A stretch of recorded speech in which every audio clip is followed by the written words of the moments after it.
Hello. There's really not a good way to start this video. It's a story about some things that have happened, something that's happened in the last month here in the Philippines. And it greatly affected my life. I'll just say that.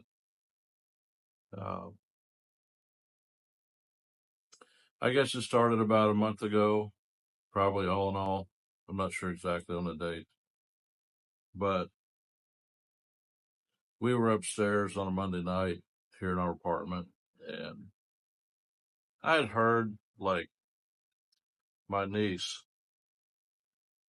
had she had some fever, and it's pretty common here. I don't know why. It seemed like at least in our family, I don't know.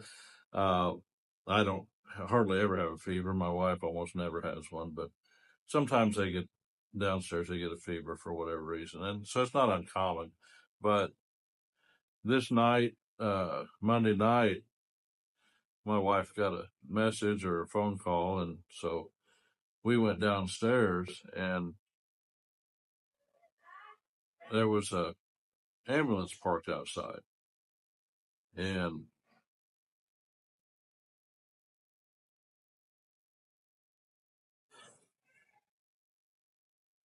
this is hard. My niece was named after Flora. They call her Flo. She was sick. She was one sick, and so she was awake, and they'd put her on the stretcher in just a few minutes, and we took her over to the van. Me and my wife, and the whole family's there, of course. But the people that have the ambulance, they said that she had appendicitis, is what they thought. Well, she's a 14-year-old girl, and she she was not feeling well. I mean, she wasn't doubled over or anything like that. She wanted us to come downstairs, and we did, and of course we would. And so we put her in the ambulance, and she this is hard. She says, goodbye, Tita, love you. She always does.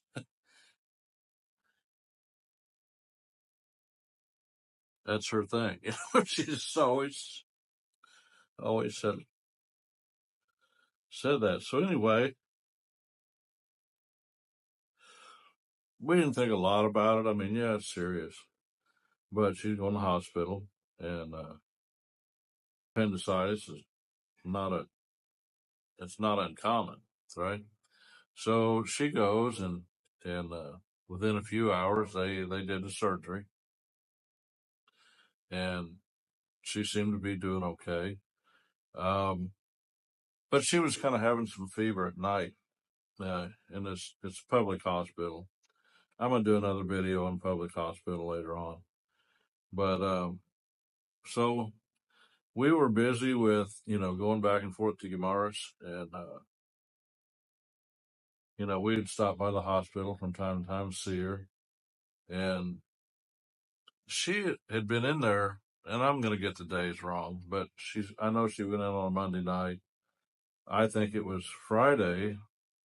We'd been there a couple of times and talked to her, encouraged her, and it seemed like she just kept getting more and more out of it, so to speak. Sometimes she'd be lucid. Sometimes, she wouldn't really be, and she'd be talking and kind of mumbling. And well, they were going to transfer her to another hospital that night, and we'd come back home, and her dad had called and said, we're going to take her to another hospital. It's another public hospital here in Iloilo City. And so we went to sleep that night, and well, she's going to be transferred. They're going to get a hold of this thing. And evidently they didn't have they didn't have a dialysis machine at this hospital. Again, it's a public hospital. and they didn't have a kidney doctor. They said that she was having trouble cleaning her blood or whatever. I don't know. When you don't speak the language, you don't get all the information, and so I'm just hearing bits and pieces. So, anyway, we got up the next morning, and her dad had called and conversation with my wife, and they said she told me, it said they didn't take Flo they didn't transfer her.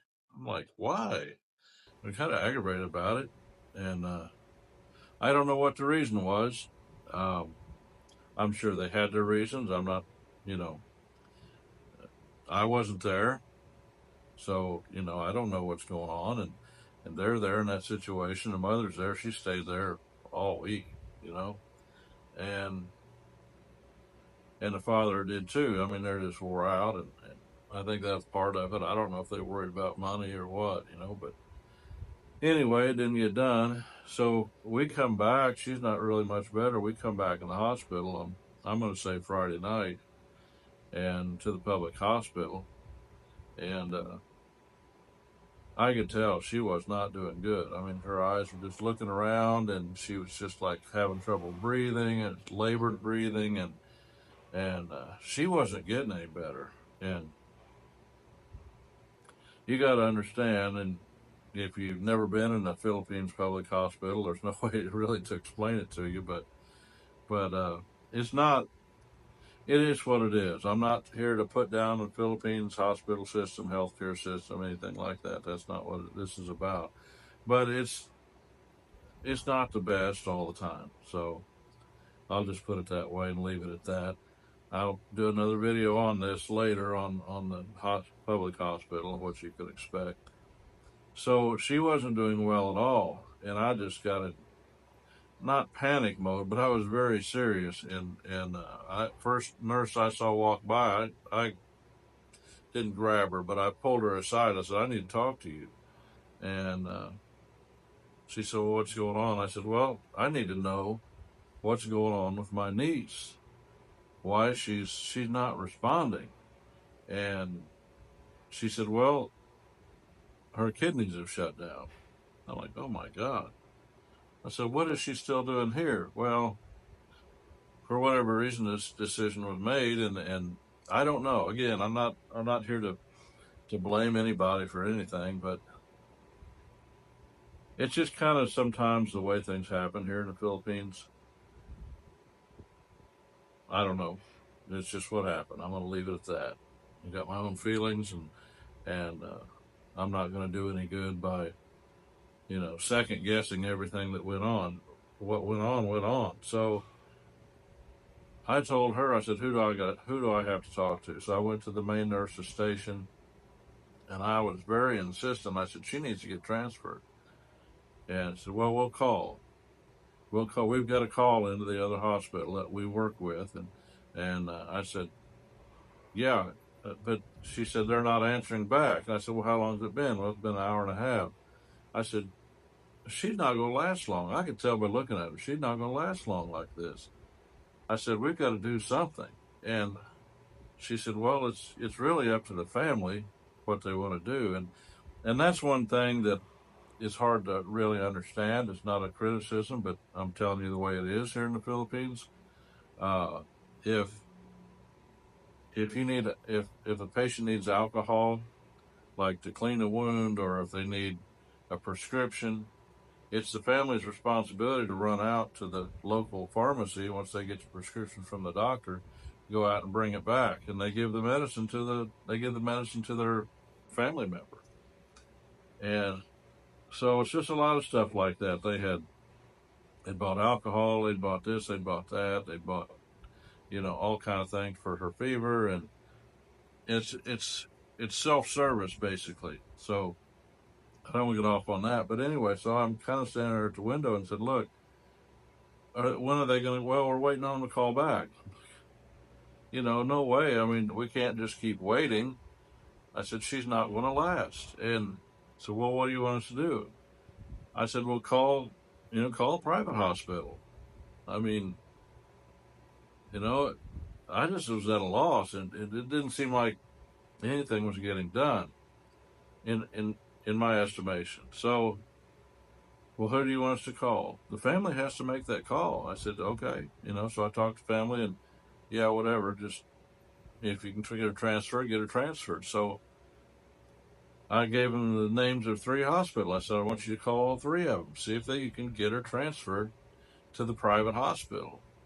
And I didn't leave the front of that nurse's station. I mean, I stepped back across the hall, but they could see me, and I stick out like a sore thumb. I'm American, and not their typical uh, people that's there at the hospital. It's all Filipinos, and you won't usually see an expat in a public hospital.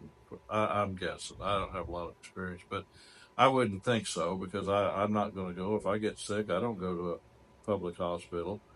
So I stood across there and just trying to apply any pressure I could to get them to call. And finally they said, okay, well, the original hospital came through and we're going to transfer them. Well, we, I mean, it wasn't long. Once they made that call, I mean, they're unhooking IVs.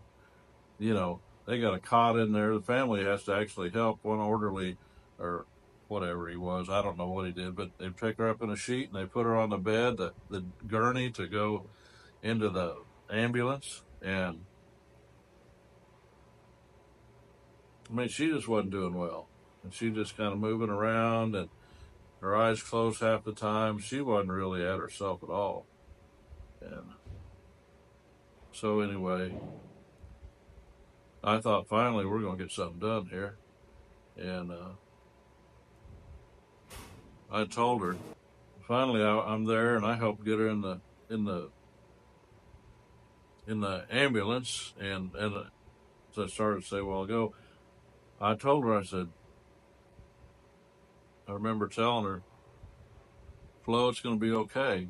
Your Tito's here. We've got you moved. We got you going to another hospital where they have a doctor that can take care of you. And your Tito's going to be here. Don't worry. Everything's going to be okay. And I don't know. She didn't really, I mean, I don't know whether she heard me say that or not, because she was in pretty bad shape. So I had ridden up there on my motorcycle and with my wife. And of course, the ambulance took off, and I had to help make a few arrangements. I had to pass out a few pesos.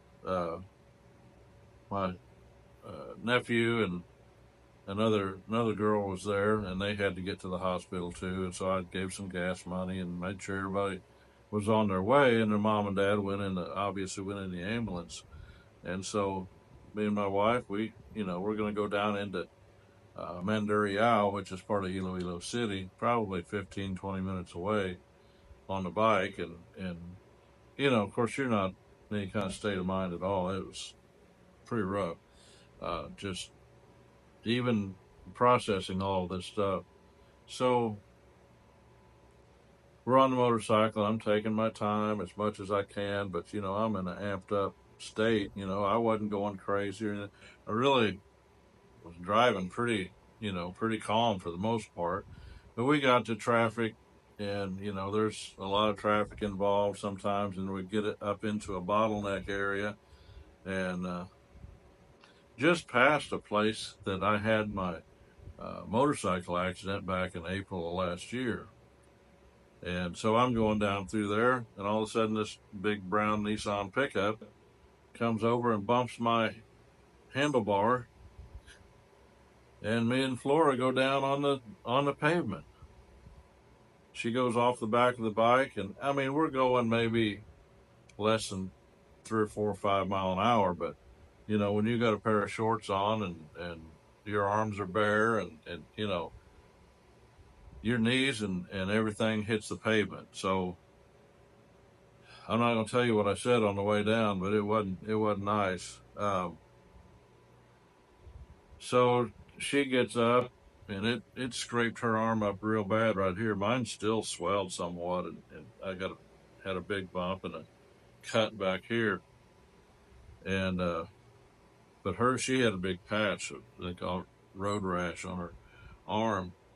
And I busted my knee up again, same knee I busted last time. It's not broken bone, but it was a bad scab. And then the motorcycle laid over on my left ankle, and I'm still hobbling around a little bit from that. But so here we are on the way to the hospital, and we're involved in an accident. And of course, the guy pulled over, and he was driving his boss's pickup. I'm not here to talk about the accident really, but blame anybody. But he come over. He's not used to driving that truck, and he bumped my handlebars. So we went down. That's what happened. So they picked the bike up off of my ankle, and my shoe was down the road a little bit, 4 or 5 feet. And I got my shoe back on, and of course I'm bleeding outside of my ankle, and my knee's bleeding a little bit, and my arm's bleeding a little bit, and I'm shook up. I'm trying to find out about my wife and take a quick glance at the bike, and it busted off part of the handle grip on the left side. Not a big deal. Busted the mirror up, but I'm more concerned about my wife and how she looks. I look her over, and a traffic enforcer comes up there. They work traffic. They're not cops, but they work traffic. They're an official position, and you got to call an ambulance. I'm thinking, well, that's a little bit over the top, but anyway, interesting fact. Here in Pavia, if you call the ambulance, it doesn't cost you anything. So I thought, well, at least, if we get bandaged up, we can go on down to the hospital, and we don't have to go home. We don't have to just sit at home and wait for a phone call. We can go on down. So I got the bike off the road. We made arrangements to leave the bike there on the side of the road. There was a business lady there that she said, you can leave it here and have somebody come back and pick it up. We went across to City Mall, and we sat down and ate a quick bite. We hadn't eaten all day. We had been to Guimaras all morning. And I mean, we left early. We got over there. We'd climbed up and down hills and looking over that property, what we were thinking about buying. Time we got back up to the top of the property, I thought I was going to die. I mean, I was wore out. That's the condition we were in. And all day we'd been in that. I come home, grabbed a quick shower. We run to the hospital, and here we are at the accident. So the ambulance pulled over there. Finally, they come in about 10 minutes.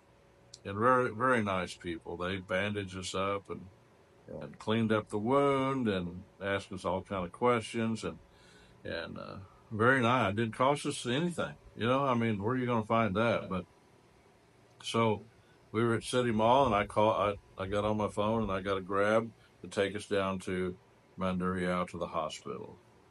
So we hobble in there, and of course there's family outside, and she's still in the waiting room. She's still in the ER waiting room, and this was about 6 o'clock at night. It was dark, and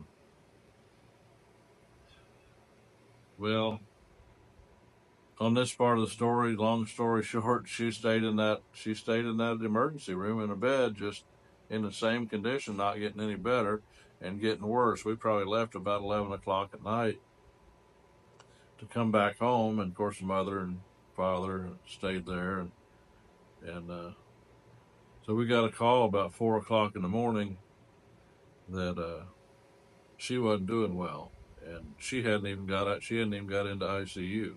She'd been there about 10, 12 hours, whatever, 9 to 10 hours, and she never got into ICU. This is public hospital. That's what. And we had called that night. I mean, I'd called around to all the hospitals that I was aware of and see if we could get her in somewhere, a private hospital. I said, I don't care, whatever, let's just get her taken care of. And it all just happened so fast. It's not like you had, tons of time to figure all this stuff out. But long story short, they all told us the same thing. Well, if she's in there waiting in the ER to go to ICU, you bring her here, you start that process all over again. So, you know, she was already here. They said she's got like one more person ahead of her, and she'll get into the ICU. And so, I mean, at the time and where we were at, that's what they did. So anyway, we got the call at 4 o'clock in the morning, and she wasn't doing well. And they said, about all I got out of it. She wasn't doing very well at all. She's basically not really conscious anymore, and her toes were turning blue, and the doctor said she's not going to last. And she didn't. We got a call at 5 o'clock in the morning. She didn't make it, She didn't make it. So that's the harsh realities here is the safety net sometimes isn't all that great. But there were some other things that played. I'm not laying all the blame on the hospital. Yeah, maybe some things could have been done different, but you can second guess everything. I think they did everything they could do. They're not overly staffed. They're not, shortage of doctors or shortage of bed space in every hospital in town. But Flo had some other things going on too. She'd always had some issues with her blood. She's anemic. She never had a lot of energy. Here she is, 14 years old, and most of the time Flo stayed around the house. She didn't involve herself in any sports. She friends would come over and visit her. She wouldn't go to her friend's house a lot. She was always sweet. People loved her because she's just quiet and very sweet and very loving. But she did have that condition, and I don't know that it was really ever ferreted out all the way exactly, what that condition was. But I knew she didn't have a lot of strength. She wasn't you would never say she was a vibrant, uh, energetic young lady. She just wasn't. So for whatever reason, and I don't know what that was, but I think that was probably, she had the surgery. They did open her back up in the first hospital and checked the wound and pulled drew out some fluid, and she really wasn't infected. They couldn't find anything, so they sewed her back up. And her kidneys just shut down, and her system was kind of weak, and she passed away at 5 o'clock in the morning. And we've been dealing with that ever since. So if you don't know anything about funerals in the Philippines, I'll do a video on it. I don't have any footage of the hospital. I don't have any footage of this kind of stuff because number one, it's private. Number two, they're not going to let you film in a hospital anyway, and I don't blame them.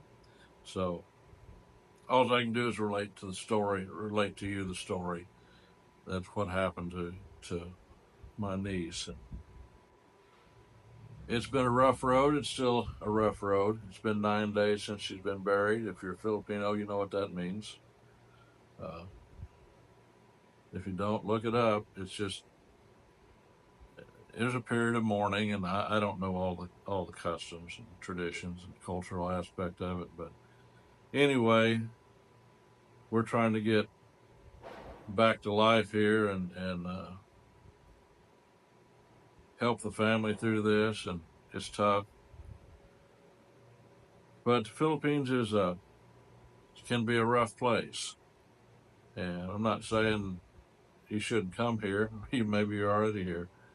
You've experienced some of this stuff already.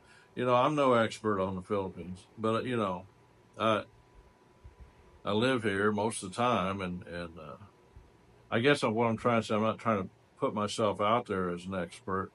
What I just try to do is take you through some things that's happening in my life so you can kind of understand, maybe get an idea of what it's like to be here. And so with that, I'm going to end the video, and I'll be following up with some other videos about this, about the funeral, and just some cultural things you might be interested in. I had no idea, so many different things. So it was a hard one. If you made it all the way to the end, uh, I appreciate it. If you get value from this channel, if you want to support the channel, go down and hit the join button. A couple bucks a month, you can help out the channel. I'll continue to try to keep bringing you good videos and information on what it's really like here on the ground in the Philippines. With that, I'll see you in the next video. Thanks for watching.